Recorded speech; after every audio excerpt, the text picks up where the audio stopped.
Hello बच्चों, आशा करती हूँ आप सभी लोग स्वस्थ होंगे, मस्त होंगे और पढ़ाई अपनी अच्छे से करते होंगे।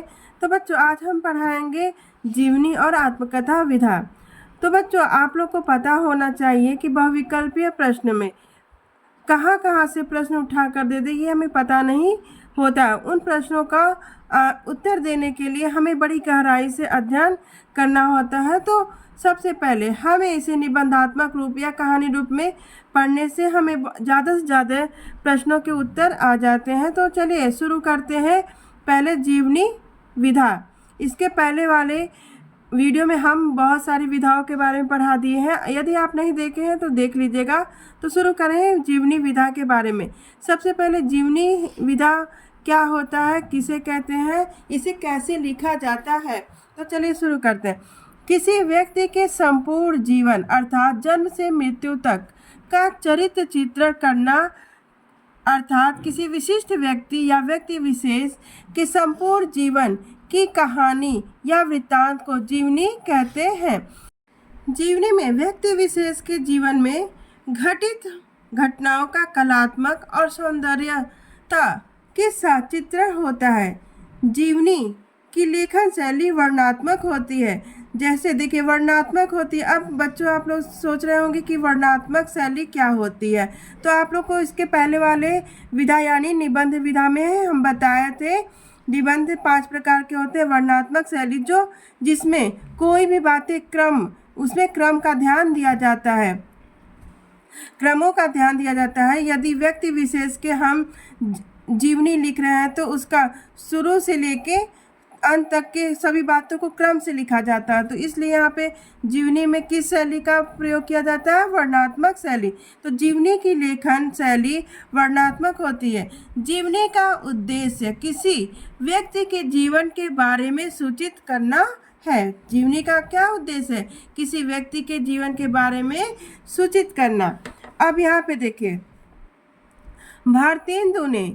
भारतेंदु ने इस क्षेत्र में अर्थात जीवनी विधा के क्षेत्र में चरितावली, बादशाह दर्पण, पंच पवित्र आत्मा नामक रचनाएं की हैं। और यहाँ पे देखिए, जिसमें राजनीतिक नेताओं, धार्मिक गुरुओं पर भी जीवनियाँ रची गई हैं। साहित्यकारों की प्रशंसित जीवनियों में प्रेमचंद आधारित कलम का सिपाही, जो किसके द्वारा लिखा गया है?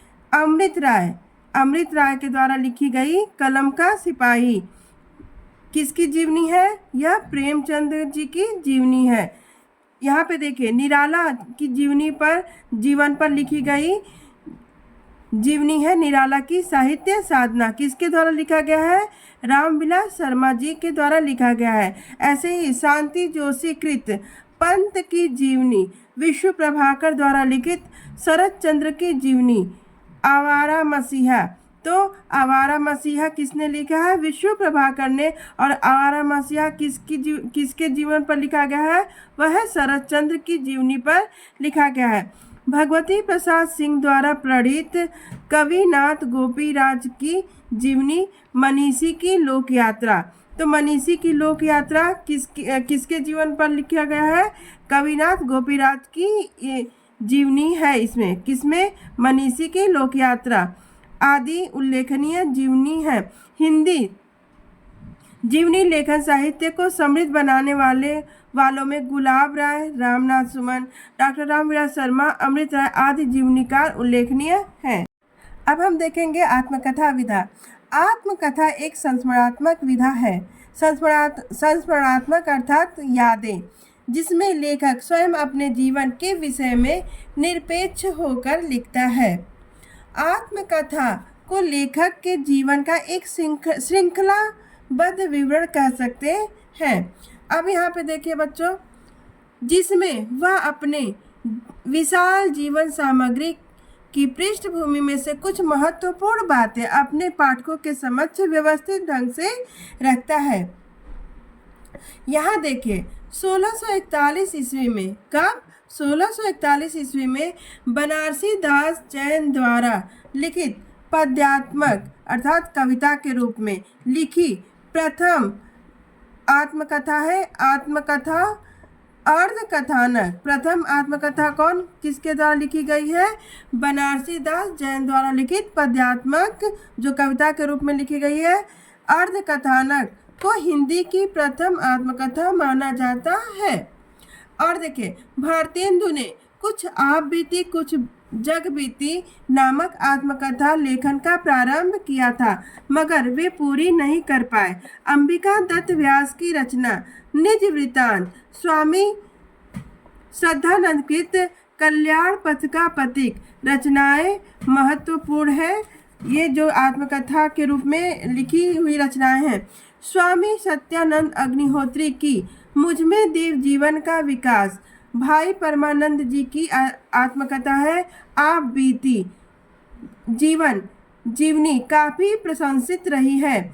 सुभाष चंद्र बोस की आत्मकथा है तरुण के स्वप्न। जवाहरलाल नेहरू की मेरी कहानी। डॉक्टर सर्वपल्ली राधाकृष्णन की आत्मकथा है सत्य की खोज। के.एम. मुंशी की आत्मकथा आधे रास्ते और सीधी चट्टान उल्लेखनीय है। भवानी दयाल सन्यासी की प्रवासी की आत्मकथा, सत्यदेव परिव्राजक की स्वतंत्रता की खोज और राहुल सांस्कृत्यायन की मेरी जीवन यात्रा, योगी हरि की मेरा जीवन प्रवाह। तो बच्चों ध्यान दीजिएगा, राहुल सांस्कृत्यायन की आत्मकथा का क्या नाम है? मेरी जीवन यात्रा, और योगी हरि का है मेरा जीवन प्रवाह। ठीक है बच्चों, आगे देखिए, शांति प्रिय द्विवेदी की परिव्राजक की कथा यशपाल की है। सिंहावलोकन बाबू गुलाब राय की हमारी जीवन की असफलताएं। हमारी जीवन की असफलता किसकी आत्मकथा है? बाबू गुलाब राय की, जो बड़ी ही इंपॉर्टेंट है। देवेंद्र सत्यार्थी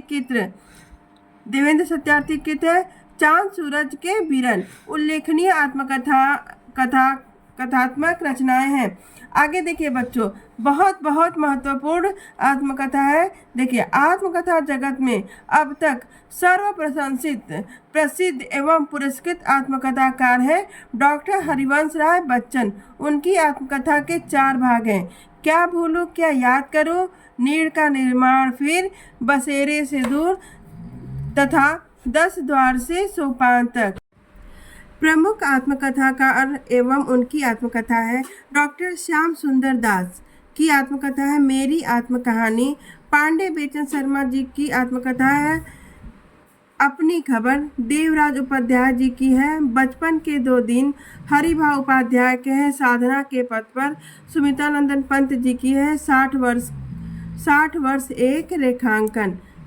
आज तक के लिए इतना ही बच्चों। और विधाएं अगली वीडियो में पढ़ाया जाएगा। तब तक के लिए धन्यवाद। मेरे वीडियो को लाइक और सब्सक्राइब करिएगा।